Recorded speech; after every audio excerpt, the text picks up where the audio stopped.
All-time highs for gold in US dollars. Finally, we'll talk about it. Silver, another big week after a 16% run last week. The dollar doing the exact opposite. We'll talk about the dollar. Are the tinfoil hat people right about Bill Gates after all? It's been an interesting week to say the least. We'll definitely talk about that. We'll talk about Ammon Bundy supporting Black Lives Matter. That was interesting as all heck to me. We'll talk about tech antitrust, although I think we did that already, if I'm not mistaken, Nick. I am Gerardo Del Real, along with my co-host, Mr. Nick Hodge. This is episode 80 of Bizarro World. It's getting harder to keep up, Nick. First and foremost, how are you and your family doing? I'm well, Gerardo. The family's doing good. Lamenting the oldest getting ready to go back to school and anxious to see how that all plays out. As I know you are with your kids. How are you doing? I am well. I am anxious. That's actually something I also want to talk about. There's some news out of Georgia, an outbreak amongst kids that doesn't particularly give me the goosies in a good way. So we'll definitely talk about that. You know, our kids go back to school here in mid-August, but we'll get into that. We'll talk about the Twitter hacker who we now know is a 17-year-old kid from Florida, of course, because all the crazy shit comes out of Florida. But let's get into gold. We closed the week at the 1972 level. I said last week that I believed that by the time we spoke this week, we'd be talking about all-time highs in US dollars, and that certainly proved to be the case. What a week. I know you've been back to back with, your multiple newsletters and raising capital for companies, helping raise capital. And I know it's just been, what a bull market looks like when bull markets get running. And so let's get into gold. How are you feeling about the move thus far? And it's still early. I mean, I see you putting out trades as well, writing up companies and companies going up when they announce financings and running north of the financing price, which is something we haven't seen in a while. And people starting to call in more about gold and gold stocks. And even someone who writes a tech letter hit me up yesterday and said, can we do a call and answer some questions about people who are writing into this letter about silver stocks. And so, when you got tech newsletter guys hitting you up saying their people want to know about silver stocks, that's sort of as blatant an indication as you can get. And I'm feeling good about gold. I think you and I concurred that all-time highs were on the way. We had, gone sideways or gained a little bit of energy, just enough there to push up to all-time highs. And that felt good. I don't think we've seen anything yet. I don't pretend to know what the exact trajectory is going to be, but I feel really, really good about where we are, and a lot of projects I'm invested in at these prices and even lower than these prices. And so, we were saying last week that if you were writing a script for bullish gold, this is exactly what it would look like, and it continues to play out. And we'll talk about more of it, I'm sure. Bond yields ticking down, dollar ticking down, gold higher, obviously. And so we're right in the thick of it and trying to keep up, as you say. Let's get into what may interfere or alter the way that script plays out. And, Martin Armstrong is somebody that says a lot of things that I don't agree with when it comes to his views about society and when it comes to his views about certain aspects of the political spectrum. With that being said, I lean more towards the libertarian side of it. I am for small government. I don't care for bailouts. I don't care for government in my bedroom. I don't care for government anywhere other than what society needs to function productively. And I think we're way past that. Martin tends to lean a little more, a lot more conservative in a strict sense. He's older, he's in his mid-70s. So on that aspect of it, I don't agree with a lot of it, but his forecasting has been top notch. And he wrote something this week that offers a really good global perspective from a currency basis on where gold is, and just, a possible warning about the next several months. And basically what he said is, yes, we've broken out in all-time highs here in US dollars, but if we look at gold in euros, that price peaked the week of April 13th, 2020, right? This year. The same with the Australian dollar. We've made new highs in Swiss, Japanese, and Canadian. And so all of that is going according to plan. But this latest $100 to $200 move in the gold price is directly correlated, and it hasn't been up until this point. This is where I think it's a good insight. It's directly correlated with the weakness in the dollar, which is now at 93.47. And so the warning was, be careful if what I think will happen with Europe, which is the euro will break. I still think they're ripe for a huge either banking default or a break of their, the bond market, something. It's not sustainable what's going on over there. And if that happens, you can see capital fleeing into the dollar. And this is why, this goes back to something I've said for years, right? Why I believe in order for gold to have a true sustainable gold bull market, which I believe we're in, we're going to need a higher US stock market, a higher dollar, and a higher gold price. I believe that's happening regardless of how it plays out in Europe, but I could see a scenario September, October, November, with elections coming up here in the US, where something breaks in Europe and all of a sudden you have the inverse of what's going on now. You have capital leaving the euro, rushing into the US, rushing into treasuries, rushing into the dollar. And how the dollar holds up, if that happens, will be absolutely critical to, do we see $3,000 gold in the next 6 months? Or do we have gold pull back, to that $1,800 support level, which, as crazy as it seems, now seems to be the new floor. There's technical support from 18 to 1820 to 1870 all the way on up. And so, again, if that's the worst case scenario for us, we're in great shape in the gold space. But I think it's important for us to, here in the US, not just look at things from a dollar gold perspective. I think a global perspective is important. And I think Martin Armstrong does as good a job as anybody that I know out there in tracking capital flows. So I say all that to say that, yes, it feels fantastic to have gold at 1972. It feels great to do a private placement at 3 cents and see it go to 23 cents. And, the paperwork isn't even, completely cleared yet in some cases with some of these financings. But, beware and be cautious and be mindful that I do believe this latest rally in the gold price is due to the weakness in the dollar. And of course, we know the rest of it. We know institutional demand is increasing. But yeah, that's my rant on gold and the dollar, and just a warning there. And I think it's a good one. I think that many of us who've watched the space for a while and tend to bill ourselves as contrarian have expressed our concern at how fast the gold price went up and how fast some of these gold stocks have gone up alongside them. I've written to expect pullbacks, not for it to go straight up. And, the dollar really has fallen precipitously since May. I, for one, didn't expect it to fall like it has. And for the conversation to switch from deflation to inflation so quickly.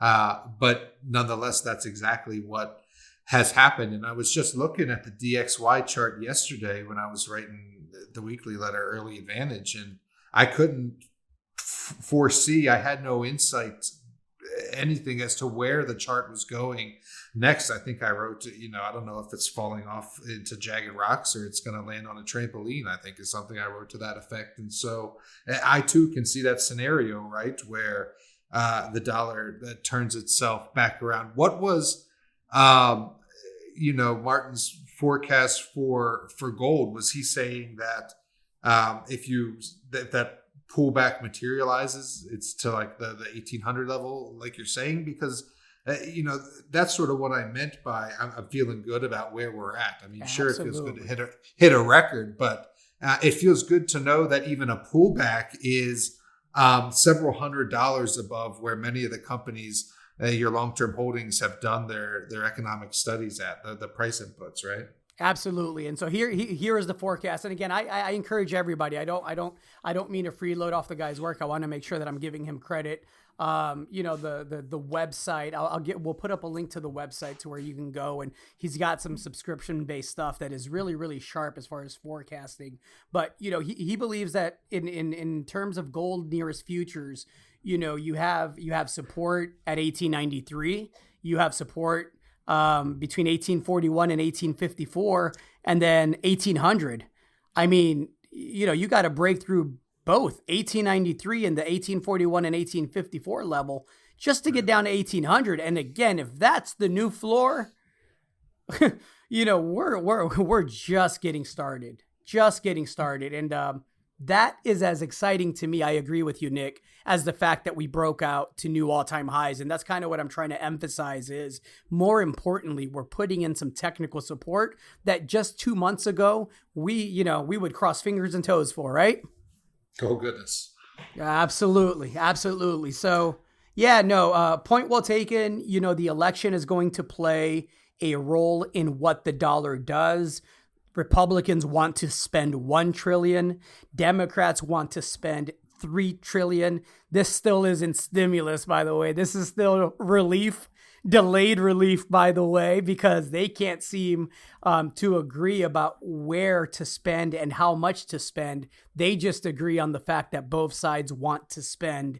And once again, the holdup isn't really about the people, right? One of the most contentious issues is about liability for businesses. And I actually agree with Mr. McConnell, right? I believe that if you're going to reopen, eventually, because we have to, and that's a whole other conversation, but if you're going to reopen, you can't put small businesses or big businesses in jeopardy of being sued by anyone that gets sick, because it's going to be impossible to track how the person, right? I mean, it's just common sense. And so I agree with that aspect of it. I think it's a good point brought up with him, and I don't like a lot of his politics, but again, I'm big on ideas. I really don't care who they come from, to be honest with you. I think that's a great idea, and I hope that's something that the other side is able to compromise on. And, here we are, it's July the 31st. The eviction moratorium, which I didn't agree with, because again, I'm not a bailout guy. I'm not a fan, but that's expired. You have people who cannot pay their rent because they cannot go to work, and companies and landlords. And I'm a landlord. I have, multiple properties, here, Mexico, Alaska, you name it. And, as a landlord, I want my rent so I can make sure that the mortgage is taken care of. And I'm fortunate enough to not depend on that, but everybody isn't as fortunate. And so, again, it's been a shit show when it comes to leadership in this country from both sides. This administration, again, all this is happening, no matter who you blame, mask or COVID-19 or whoever, this is all happening under the watch of the Trump administration. And so however you feel like voting, that's your business, and I respect it. But be clear that if you're going to blame all of this on someone, the blame goes to the people in charge. That's just the way it works. And so, it'll be interesting to see how things play out. You and I were talking about, you have your youngest that'll be starting school. I have two that are still in school. And, there's a report now here in the Washington Post out of Georgia that there's a COVID-19 outbreak at an overnight camp in Georgia, which infected at least 260 campers and staff. Now, here's the part that troubled me as a parent.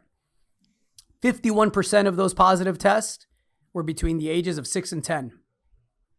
44% were between the ages of 11 and 17 years old. And so there wasn't a requirement for masks when it came to the staff. Or let me take that back. There was a requirement that staff wear masks, but not the campers.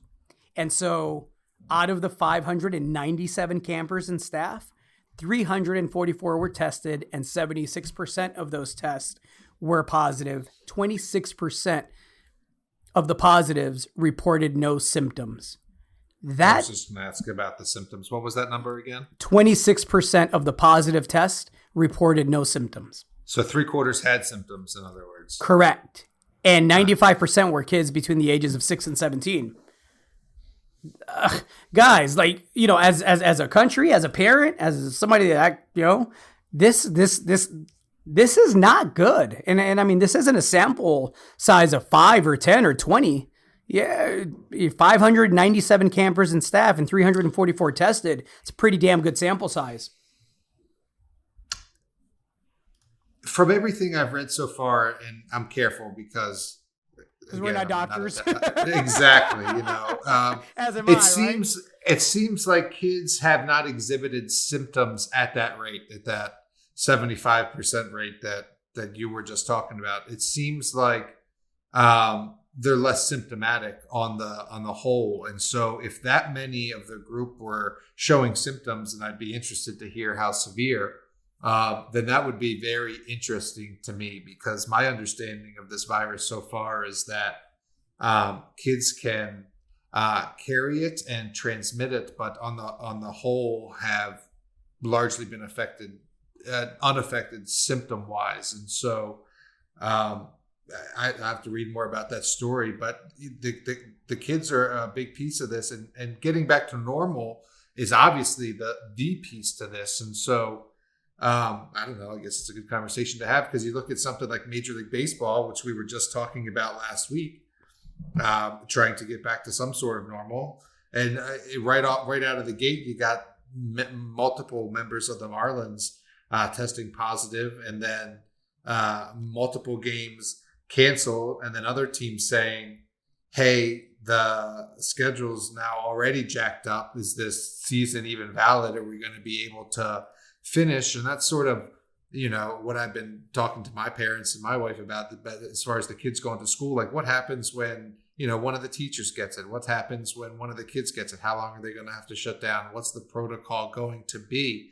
And I think after thinking about all that and you know, putting it through the synthesizer, and now having dealt with this for you know, it's August, right, Gerardo? Yeah. You know, I think that I'm erring more and more towards not getting back to normal, but you know, controlled getting back to normal, and just putting out fires and such where they arise. Because the other thing that I'll say, and then you can tell me I'm stupid or I'm wrong, is that it seems like this thing is going to be with us for a long time. And it seems like it's changing. And as you and I have talked about even months ago, the virus hopes are aspirational. The vaccine hopes. The vaccine hopes. Yeah. Sorry. The vaccine hopes. Exactly right. The virus hopes are not aspirational. To think that we're going to get it by the end of the year or early next year. And so I'm not sure what the point is I'm trying to make, but I think we're going to have to push toward controlled getting back to not at-risk groups here. I'm talking about, you know, not people with other conditions, not in the age groups, et cetera. And, you know, getting towards herd immunity and learning how and to best deal with this as we get back to normal. Of course, wearing masks and, of course, distancing. But what's the alternative? I mean, we all stay in our houses forever. I mean, right? Yeah, and look, you know, there's the social aspect when it comes to the kids as well. I mean, even the CDC is acknowledging that, you know, there's significant public health consequences for kids if schools don't reopen in the fall, right? I mean, there's millions of kids that get nutritional and mental health services at the schools. Sure. You know, there's drug use disorder as well as suicide in adolescent individuals that's not getting taken care of. You know, we're fortunate to not have our kids being in an environment that's abusive. It's supportive and it's loving and it's nurturing. But you know what?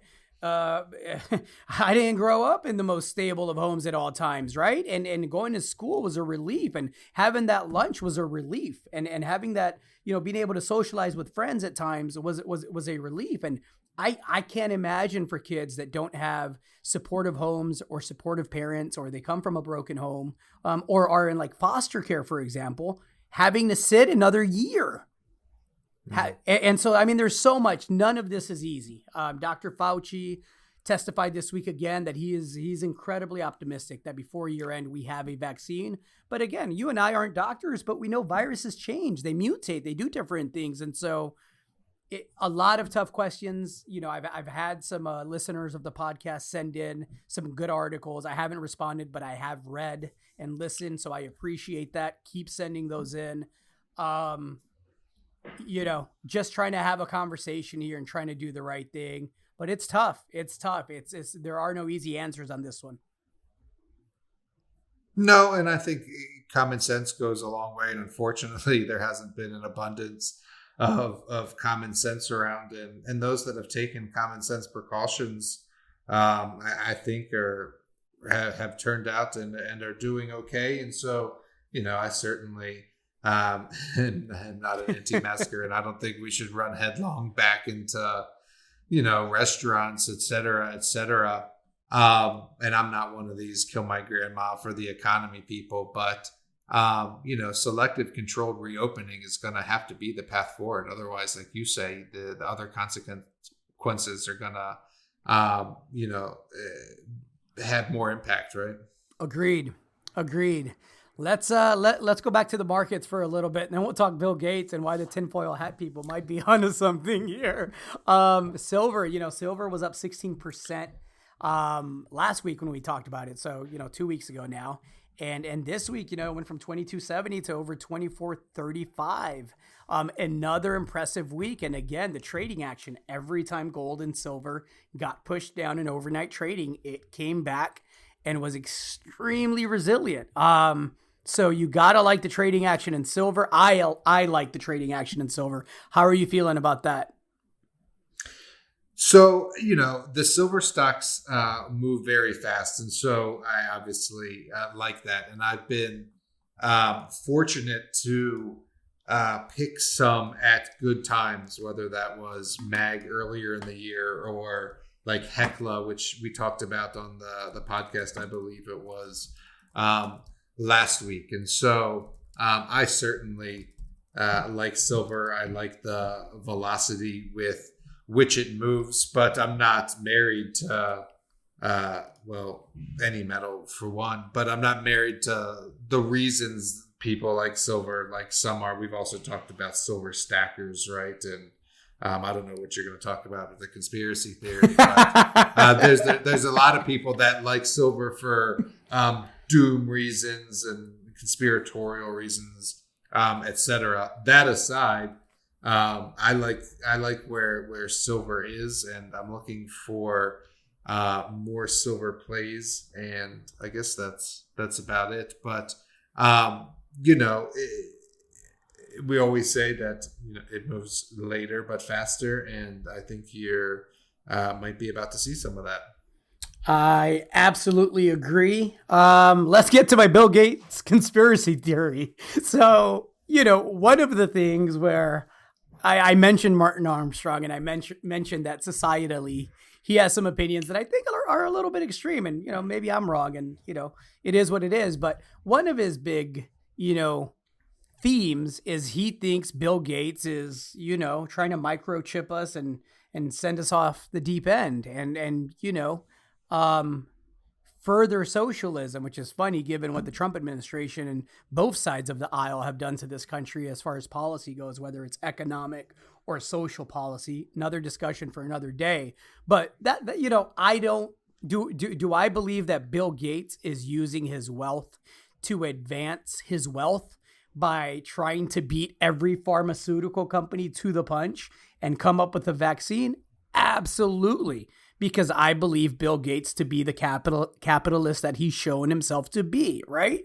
But do I think that he's got some nefarious Dr. Evil plot to get this vaccine in us that, we end up growing another head and an extra arm and however you feel about that, not intended, the vaccine ends up being not what we intended it to be. No, I don't believe there's a nefarious plot to do that.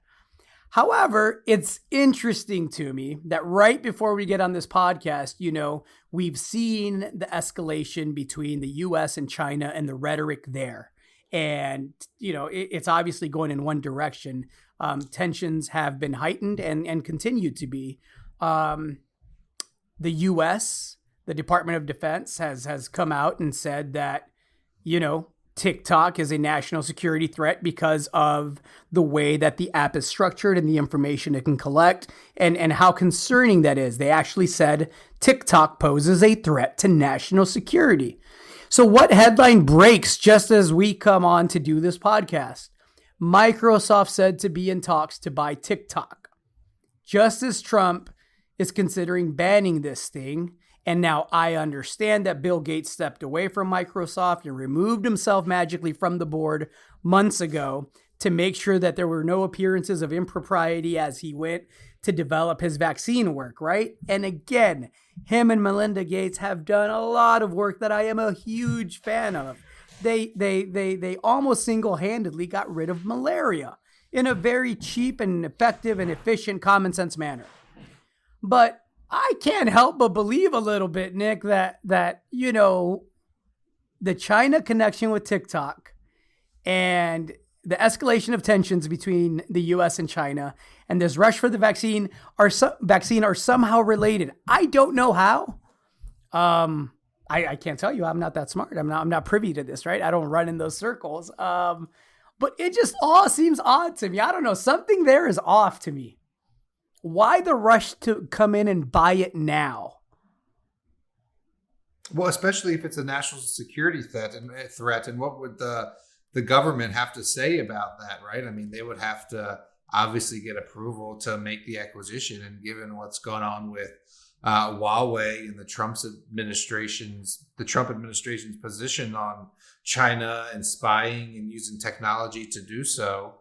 You have to wonder what that's all about. And again, you said it just happened before the podcast. I don't know the details unless it involves some sort of, entire overhaul or restructuring of the app to bring it into American ownership so it didn't pose a threat. But again, neither am I smart enough to tell you what that has to do with Bill Gates and his quest for a vaccine and COVID, right? So here's where my conspiracy theorist tinfoil hat brain kicks in again, Nick, and you actually touched on it. So let's say, and again, I'm speculating a whole lot because let's have fun. It's a podcast, right? It's free. You're going to get your money's worth, people. I promise you. Let's say that TikTok is a national security threat, right? Let's say that the way it's designed is can be manipulated in so many different ways for so many different things that it really does truly pose a threat. Am I supposed to believe that if Microsoft comes in and Americanizes it, that the threat has been neutralized? Sure, they're just using it for their advantage. Right. And that's my point. And so, again, I don't know how it all correlates. I don't know how it all ties in. Maybe Martin knows. Maybe Martin is on to, something that he understands and he's playing, three-dimensional chess and sees it all. But I would love for him to opine on it. And if he does, I'll come back to you because I think it's I think there's a lot of interesting angles there. Well, I got something to think about over the weekend.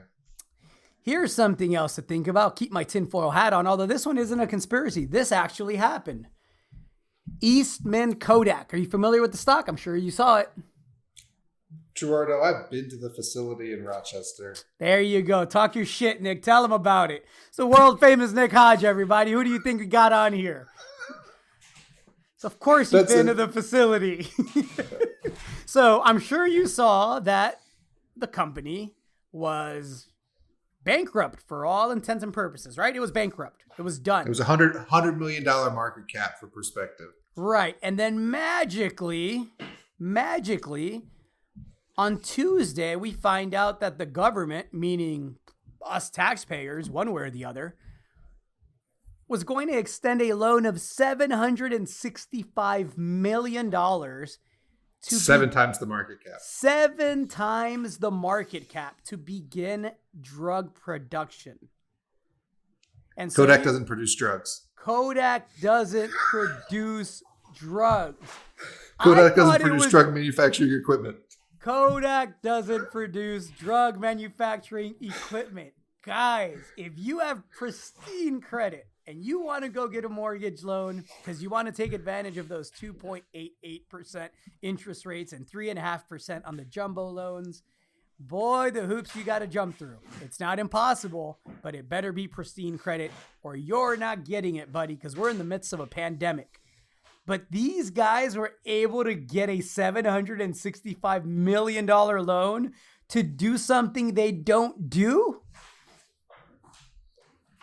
Corporate socialism. Tell them about the stock purchases. I'm sure you know. Oh, God. You tell them, because that one pisses me off, Nick. I mean, I don't have the names or the numbers in front of me. I didn't know we were going to go all the way down the story. But, they were buying stock in the weeks before the announcement was made. And so people that had to disclose, yes. But also, the volume was up, right? It's just like a junior mining loose lips thing, right? Why was the volume up in the weeks preceding on this dead as a doornail stock, right? Unless you know that this loan is coming. And then the amount that the stock went up, people made hundreds of millions of dollars. And hopefully the SEC has already opened investigations. And people in Rochester are going to start talking and taking their taking their tip money for turning in insider traders, because that's just the perfect snapshot of crony capitalism. There's no other way to slice it. It went from $2 to $60 in a week. Yeah, it's insane. And the insider buying was just absolutely nasty. It looks no good. It looks like a lot of felonies is what it looks like. I don't know if you've read the Ben Hunt thing from Epsilon Theory about it, but I'll put up a link. It was pretty good. They don't even have the expertise to do what they got the loan for. The CEO's does not even in the medical field or the film field or anything. The CEO's like a marketing dude. So, total cronyism. The CEO bought 47,000 shares of his own company's stock on June the 23rd. Exactly. As a result, Mr. Continenza, Jim Continenza, made a profit. Good, strong Italian name. Thank you, sir. He made a profit of more than $200 million over the course of 2 days this week. Now, we don't know if he tapped it and sold it, but yeah. Oh, and it also turns out that Kodak reps had accidentally told reporters about the loan a day before it was public and forgot to embargo it. Oops. You try that at home, folks.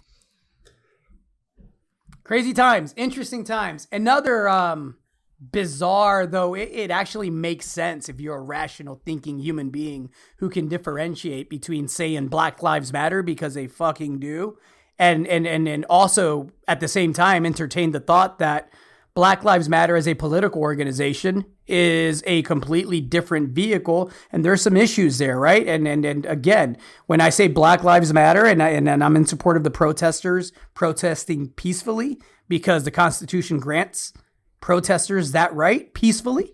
You're absolutely right. I support all of that. If you commit a crime during the protest, there's laws for that. You should be arrested. You should be prosecuted. That is what it is. But it was interesting to me that Ammon Bundy came out with a video explaining that he is fully behind.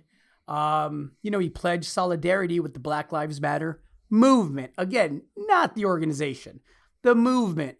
And I'm going to read this, and it's going to be a little long, but it's just well articulated. He said, if you only see, actually, let me back up. Let me provide some context, because we have people that, from all around the world who may not know who this gentleman is. He's a described radical Mormon separatist who led an armed takeover of a wildlife refuge back in 2016. This was a big deal here in the U.S. And it was kind of a protest for a friend that was serving some prison time. And anyhow, he's in favor of defunding the police. There was a big standoff with authorities. They wouldn't back down. It was an armed standoff. It lasted over a month and a half. They were arrested. One of the people that was involved on his side of it, on Mr. Bundy's side, a friend of his, an associate, was killed by federal authorities. They were charged with felonies. They took it to trial. They beat it. They were acquitted. And so here we are. We fast forward 4 years later, and his post I thought was incredibly insightful. He says, look, if you only see Black Lives Matter people as the enemy, then you're getting played. And Black Lives Matter people are getting played big time. The vast majority of Black Lives Matter supporters don't want socialism or communism or any of that. He says, yes, I am not ignorant. I understand what the BLM organization represents, who runs it, who finances it, and what their goal is. I'm fully aware. But the average person who wears or supports wears a Black Lives Matter shirt and supports the movement and comes to a rally just wants Black people to be able to be safe and not have fear that cops are going to abuse them. You have to be smart enough to make a distinction between the national organization of the BLM and the average BLM supporter who is ignorant to what the organization is really all about or is just looking to support the movement, not the organization. If you can't make that distinction, then you're just as ignorant as they are. And so I love this for a number of reasons. He went on, and we'll put the link up, but he talked about how he's personally been abused by police. He says, my family has been abused by police. My brother was shot by police, and my friend was killed by police. Thousands of Americans have been abused by police. And I'm talking about innocent people. Why is it so hard for us to unify around this cause? He says, I'm never going to believe in socialism or communism or have my mind infected by liberals because I held up a sign at a BLM rally. But I just might set the foundation for unity with some of them on their side. And he talks about common denominators and using common sense. It was a well thought out post, well articulated. There's a video going around as well. And I like this for a number of reasons. One, Mr. Bundy is, as I mentioned, a separatist, heavily armed, believes in freedom, believes in being left alone, believes in a lot of the same things that I believe in. There's things we disagree on. Of course, you can do that. And that's his point. We shouldn't have to look the same or pledge allegiance to a political party or come from a certain income class for us to be able to find mutual points of interest and collaborate in ways that are helpful to society. And where we disagree, we should be able to do so civilly and not infringe upon each other's freedom. I don't get why that's so hard either. I thought it was a beautiful post. I thought it was timely, of course, and it was real interesting to see a lot of the traditional hardcore people from the right lose their shit about it. Well, a lot of things to say. That was well put and articulate what he said, and I happen to agree with him. And a couple of things I want to say. Where do I want to start? One, we've been saying for a while that this is beyond race anyway. There's larger issues at hand as far as a two-tier justice system and vastly disparate wealth inequality that's fostered by the way the system is maintained as far as central banking and corporatism. And so all of those animosity against all those things is just beneath the surface of not only the BLM protests, not the organization, the protests, as he Correct. made the distinction, but also just below the surface of, and I'm not going to speak for him, but as I interpret it, things that Mr. Bundy himself is against. And now I'm going to take it to libertarianism because I saw something funny today and I've been thinking this for a while. If you're a libertarian, you're against as well, right? Intrusion by the state, collusion with the state and corporations, bailing out of corporations. That's all like super anti-libertarian and like, yes. And we've been saying this for years before any of this broke out. We've been telling you all about the fourth turning.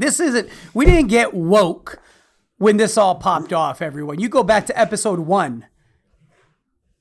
Right. And so I'm telling you, there's a lot of people. I keep hearing about this silent majority that's for Trump. And I'm telling you, this silent majority is the common bond that between BLM and Ammon Bundy. Like, that's the silent majority. I'm telling you.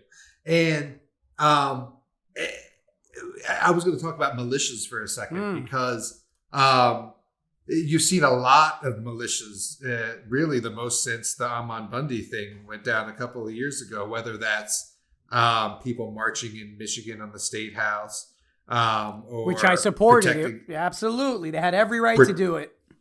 Protecting statues here and there. But then you see these militias coming out to like back up the police in the protests. You've seen this, I'm sure. That's a different thing. So yeah.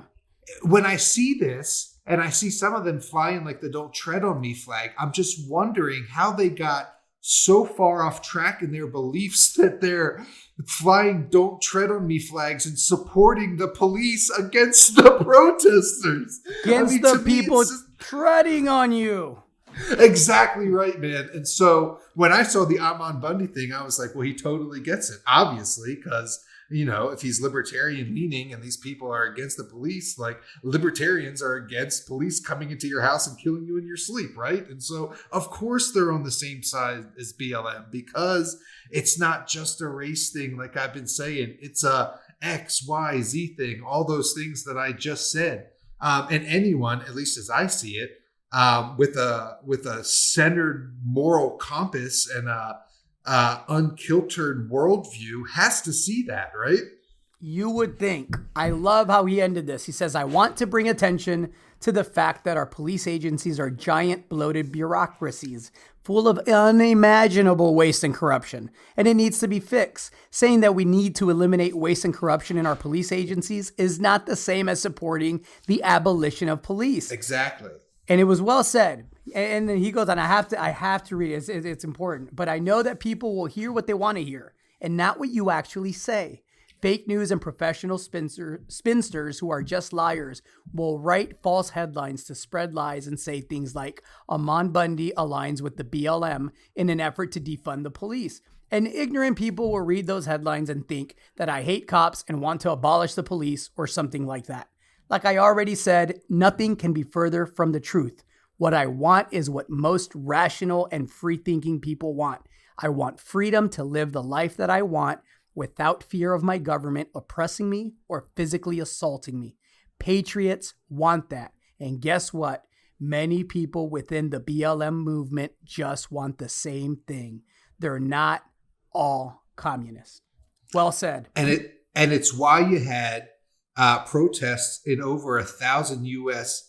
Cities and towns, many of them that were not predominantly black by demographic. You had white towns going out for these protests because there's a tie that binds, and it's going the other direction. I mean, I don't know how else it is to say that. That's what the turning is all about, right? It takes a long time, but it happens. And so, I was going to put on the sheet to talk about this week, and it wasn't really an idea. It's just that I see the tide starting to go the other way. It's sort of like we've jumped the shark, or we've reached like peak Bizarro with this. I don't know, just the past couple of weeks, it seems like, and I think with peak Bizarro is great. Exactly, right? Because when you have Ammon Bundy coming out and supporting BLM, I mean, what else do you call that, right? And remember, I was talking about how out of intense complexity, intense simplicity emerges. Like, that's a pretty intensely simple when you just listen to the man's words there, right? Absolutely. Chaos theory, right? Look it up, everybody. It's where we're at. It's where we're at. So anyhow, I thought that was incredibly insightful. I thought it was important. I thought it was timely. And I think it's, I think the turning is turning into a wave, no pun intended, right? Yeah, for sure. All right, Nick. That's why I'm interested to see this election results. I'm very interested. Oh, well, the election results won't be real for, either side, right? Because we managed to politicize fucking mail-in ballots now. Nobody knows what the fuck they're talking about when it comes to mail-in ballots, but everybody knows it's a rigged election. It hasn't even happened yet. It's so stupid because, and I didn't really honestly know this before I moved to Washington, and I'm pretty sure we've talked about this on the podcast because I always went and stood in line for 3 fucking hours in Maryland to cast my vote. In Washington, you just check the boxes and stick it in the mail. Like, states do it all the time. It's not a big deal. I don't understand this at all. It doesn't make sense to me. You know who else does it that way? Like the rest of the world. Donald Trump does it that way. Yeah, I know. Come on, everybody. You can't make this stuff up, guys. If I made it up, you all would write in and email, and I enjoy, the feedback and the banter when it's civil.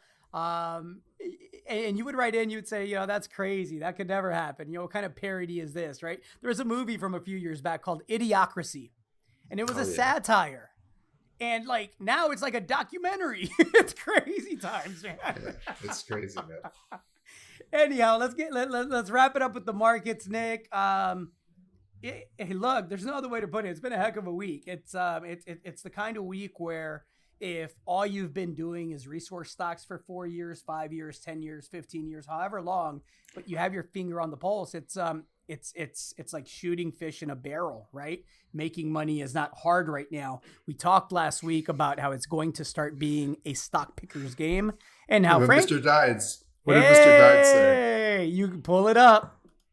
Buy the stock if I don't have it in front of me, but buy silver stocks if you like money, right? Yes, buy it because of the technical chart and do, or if you like money, right? And so that is somewhat still the case.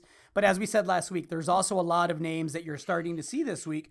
Gold went up and those names pulled back. And the reason they pulled back is because some of these names don't deserve the market caps they have for what they've been able to demonstrate. So I say all that to say that knowing what you're doing, again, is going to make this next stage maybe even more profitable than the initial stage where everything just went up, because there's a lot of companies that I'm looking at. And, I just sent out alerts literally 20 minutes ago to subscribers and a new issue for both letters. But, talking about that and talking about the process and talking about, how you have to know when to rotate out of a name that you may still love and like and support mid to long term, but you need to be able to pivot to some of the names that, have 2 and 3 time potential, 2 and 300% potential here in the next month. That's how you maximize gains in this market, in this cycle, everyone. And I'm seeing, again, a lot of these so-called experts, running out of ideas, just, pumping and promoting and talking about whatever word you want to use, the same stocks, the stocks that are already up 1,000%. Nothing wrong with that. And you should celebrate those wins. And, we can, I root for everybody in the space, regardless of how I feel about them personally, because it's good to deliver winners to subscribers. We should all want that. But this next leg up is going to be a bit different. And it really is time to know what you're doing. And if you don't, you should reach out to people that do. You know anybody like that, Gerardo? One or two. I hang out with smart friends like Nick Hodge, and we make it work somehow. So anyhow, well, speaking of smart friends, before we wrap it up, because I know we're getting there, I got to ask you about rare earths, because I had it on there last week, and I don't think we got to it. I don't believe we did anyway, and so I don't want to get another week without getting some words from you on rare earths, because. 2 things. A couple of things, I guess. One is commodities are starting to go up in rare earths or commodities. So that's one thing. 2 is the whole China thing, which is the reason that rare earths have done what they've done over time. And then the last thing is there's big money starting to talk about rare earths in the form of what is that called? Like a special vehicle IPO, a special purpose vehicle IPO that's coming with quite a high valuation that's going to take the Mountain Pass asset public, right? And so much more about rare earths than I do, but the stocks are going up, and I wanted to get a couple words. Yeah, no, they're moving. And again, being around for that 2010, 2011, 2012 run that I was a part of. I mean, I've talked about it before. I had companies that I was buying at 24 cents that went to $18. I had companies I was buying at 8 cents that went, to $9, $10. And so let me tell you what I'm seeing. The rare earth metals firm that you are citing is called MP Materials. And they are taking the Mountain Pass asset and they are going public via a blank check company. There are some incredibly well-connected financiers, very intelligent financiers that are behind that.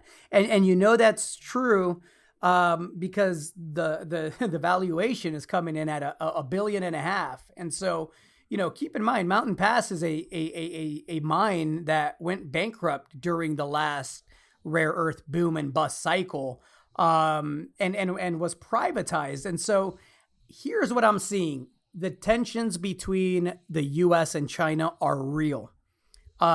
They will continue to be, because China believes, and maybe rightfully so, that the US is vulnerable. We're at a point historically where economically and politically and socially, there's weaknesses, there's vulnerabilities that can be exploited if you do so in a methodical manner.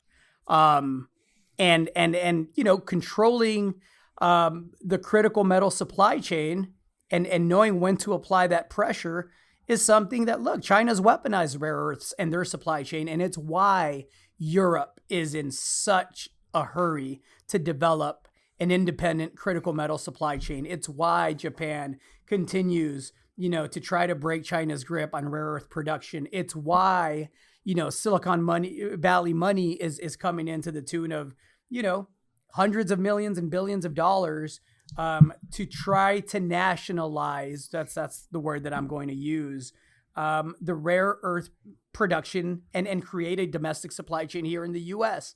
So all of that is great to see. However, if I do a quick rare earths Google search and I click on news, every headline, the top 10 headlines that I see, are headlines about the same assets and the same companies and the same players, just with different names. It's just like it was back in 2010. Let me do it. Let's do a real-time exercise. Rare earths. Google News. All right. Rare earths company jumps 38.46% yesterday as the world searches for a NA supply. Let's see. U.S. finds its Chinese rare earth dependency hard to break. U.S. and Japan, in the words I just used, seeking to break China's grip on rare earths production. Linus to advance. You haven't heard about them for a while. I have, because I've been following the story. But again, go back to 2010. Linus to advance U.S. rare earths plan on Pentagon funding deal. And the last one, rare earth. There it is. Rare earth metals firm MP Materials to go public. So we still got a giant thing in Nebraska too. Yeah, there's still all sorts of stuff. And look, there's some real assets out there, right? There's a company that's a sponsor on Resource Stock Digest, Medallion Resources, that is done well, right? This is a company that, if I look at a chart, I believe was somewhere in the 5 and 6 cent range. And last I checked, and again, real-time exercise, it closed. Holy fuck, I didn't even see the move today. Did you know it was up 48% today? Not today, no. It's at 28 cents now. And again, they have what they believe an important puzzle piece in the way of technology that can help expedite, taking feedstock from A, processing it and turning it into, rare earths, stuff that's valuable. And so, we'll see how that plays out. The market clearly is favoring companies that are involved, that have some sort of edge, and many times, often, companies that have tried and failed to do this many times over. And again, it's hot right now. So here's something, here's a free name for those of you out there listening, and I promised that you would get your money's worth on this free podcast. Here's some free due diligence advice. Go look at Leading Edge Materials. This is a company that I've covered for years. And I believe that their Nora Shar asset, which has been environmentally challenged in the past, but now has a top-notch, well-connected team that's familiar with the local politics and how to maneuver around those. I think they'll be able to develop what was once valued at, over $1 billion. And even if you look at their study, it's still got a net present value, I think, of somewhere close to $500 million. Anyhow, Leading Edge Materials has the Nora Shar heavy rare earth asset in Sweden. I believe that is a real asset that will get real support from the Northvolts of the world. And this isn't a new story. Again, I wrote about this in 2016 and before that. But I think that once they clear this $3.52 million placement that is largely insider participation. I think that stock is going to be off to the races. I think it will do very well. I think Nora Shah will be at the forefront of a lot of people's minds. And I think nobody's looking right now, which I'm glad you brought up rare earths, because again, rare earths like gold stocks right now, if I, IPO'd Gerardo's rare earth company, whatever, 2.0, yeah, I'd probably go raise a quick $30 million, Nick. You'd reach out to your network. I know you'd raise a couple of million real quick. And, we'd call a couple of our friends and they'd say, well, hey, Gerardo doesn't know what to do with rare earths. He doesn't know how to process them. He's not an engineer. He's not a metallurgist. He's never, he's never done this, but it says rare earth in the name. I'm sure we could invest, at the $3 million seed round and take it to $30 million, sell the stock, make 10% or 10, make tenfold returns in less than 3 months and just ride the rest out. And let's hope this trend continues. That's the business model right now for a lot of these gold stocks and a lot of rare earth stocks. And again, that's all fine. I've seen companies go from 8 cents to $9, from 24 cents to $18. And unfortunately, those were round trips, and luckily I was able to, kind of see that was happening and was able to take profits. And so just be cautious out there, people. But I don't know if that answers your question, Nick. I do believe that governments around the world are very serious about tackling the issue. I don't think the issue is something that can be tackled in a year or 2 years or even 3 years. This is going to require, a lot of capital, a lot of human capital, and some time. And if we have a sustainable solution by the end of this decade, and I'm not talking about just one or two companies, I'm talking about an actual vertically integrated supply chain here in the US and in Europe. If we had that in place by the end of this decade, I wouldn't be surprised, but that's about how long I think it takes. So the trend has legs. It's a real problem. It needs real solutions. There's very bright people that are working to contribute to that. And let's hope that technology does, when it does things right and well, let's hope that it does what it's known to do, which is surprise to the upside. And, hopefully things are accelerated and development is expedited. But we've talked Tesla and how Elon Musk brings out the best and worst in people. People either believe he's the second coming of Einstein, or people believe he's, P.T. Barnum, right? It's one of the two. There seems to be no middle ground on this guy. But I've repeatedly told everybody, regardless of what you feel about the guy, Tesla's got a real competitive advantage because it's got real miles with their autopilot or whatever people want to call it. It's got real miles that, frankly, nobody else is catching up. If they don't buy them out, you're going to be at a disadvantage. Always.